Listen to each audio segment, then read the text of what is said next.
it's Christina and we're talking test tips, and today we're going to talk about 5 strategies for reading the tables and graphs that you will find on the SAT and ACT. So the SAT reading and ACT science section require you to understand, interpret, and infer information that is given to you in tables and various types of graphs. So today we're going to talk about 5 strategies that will help you determine what to pay attention to and how to get these questions correct. All right, let's get into it. Number 1, read the labels and units. So you don't want to spend too much time looking at a table and a graph before you even had a chance to read the questions. So save time by reading the labels and units. You always want to read the title of a table or graph, as well as any additional labels like the x-axis, y-axis, or the column labels. And as you're reading, note the units used. So sometimes, especially on the ACT science section, a question will ask you for an amount of something per 100 milliliters of water, but the table or the graph shows values per 50 milliliters of water. So converting is simple, but converting is not really the challenge. The challenge is knowing that you need to convert the values. When you get to the questions, knowing the basic labels and units on the tables and graphs can help you quickly decide on your answer choices. For example, maybe you're not exactly sure which table or graph has the information that you need to answer the question, but a quick look through the answer choices and you see that all of the units are in kilograms per cubic meter. Well, now all you have to do is find the table or graph that has values with the unit kilograms per cubic meter, and then you are well on your way to the answer. So pay attention to those units. Number 2, pay attention to the types of change. So you want to pay attention to whether a table or a graph is showing independent amounts of change or cumulative change. So for example, you would see cumulative change in like a stacked bar graph, but you would see independent change in a line graph. You also want to pay attention to how much the amounts are changing.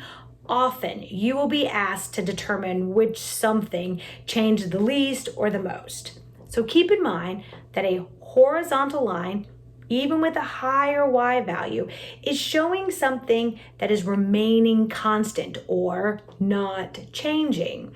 So even compared to a curve that has a lower y value, this would be changing the least, yeah?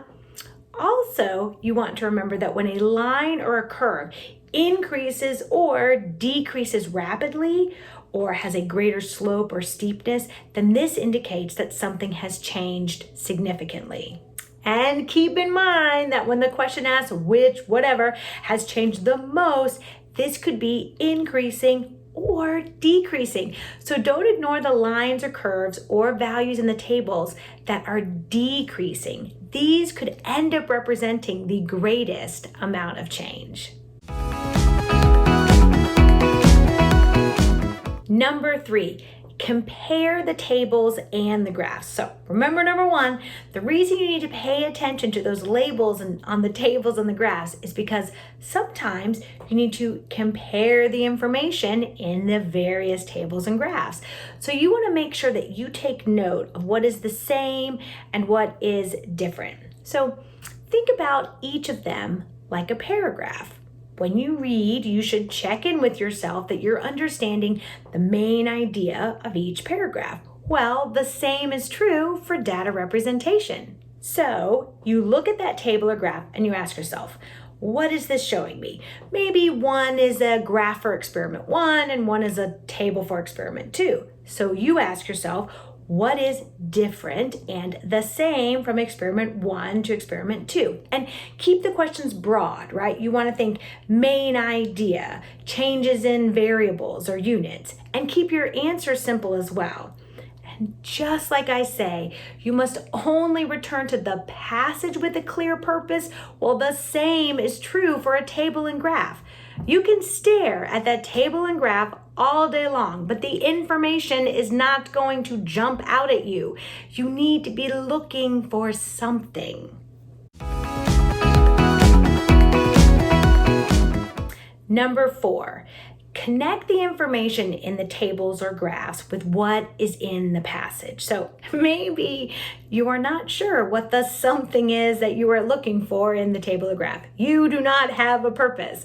Well, then you need to figure out, how is this table or graph connected to the passage, right? So is it supporting the argument in the passage with some data? Or is it maybe just offering data from an experiment that's described in the passage, maybe setting you up so that you can infer or draw a conclusion? So in order to understand the tables and graphs, you need to understand the passage itself and how they relate to one another. Number 5, make inferences, but what can you conclude? Often the SAT or ACT will ask you to infer a conclusion or make a prediction based on the table, graph, and or passage. But you will notice that every once in a while, there will be an answer choice like not enough information, or the table and graph does not support blah, blah, blah. Now, in the math section, you want to be very suspicious of the not enough information answer.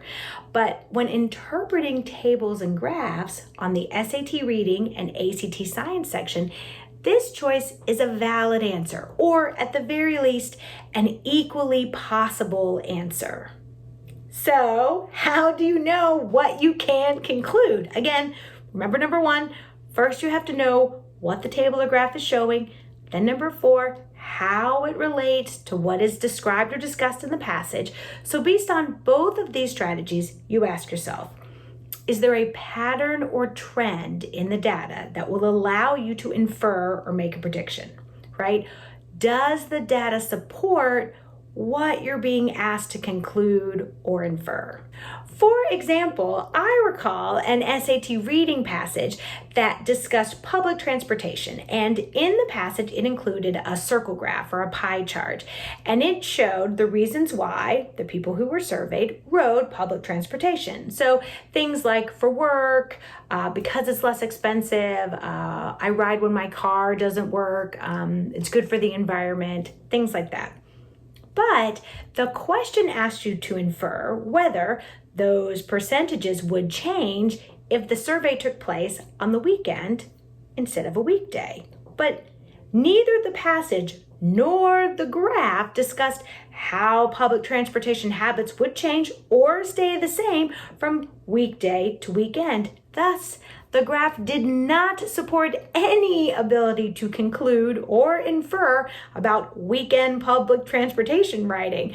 So you need to keep a critical eye and be sure that you're inferring a conclusion that is in line with what the data will support. Okay, so the takeaway here is that you need to, 1, pay attention to the labels and units on the tables and graphs. 2, note any increases, decreases, and how the values are changing. 3, make sure you understand the main idea of each table and graph, as well as how they are the same or different from one another. 4, figure out how the table or graph is connected to the passage. And 5, ask yourself, is there a pattern or trend in the data that will allow you to infer or make a prediction? Does the data support what it is that you're being asked to conclude or infer? And don't be afraid to select the not enough information answer. So keep reading and keep paying attention to charts and graphs that you see in things like news articles. And maybe you'll even find a few places where conclusions have been drawn beyond what the data will support. All right, happy practicing.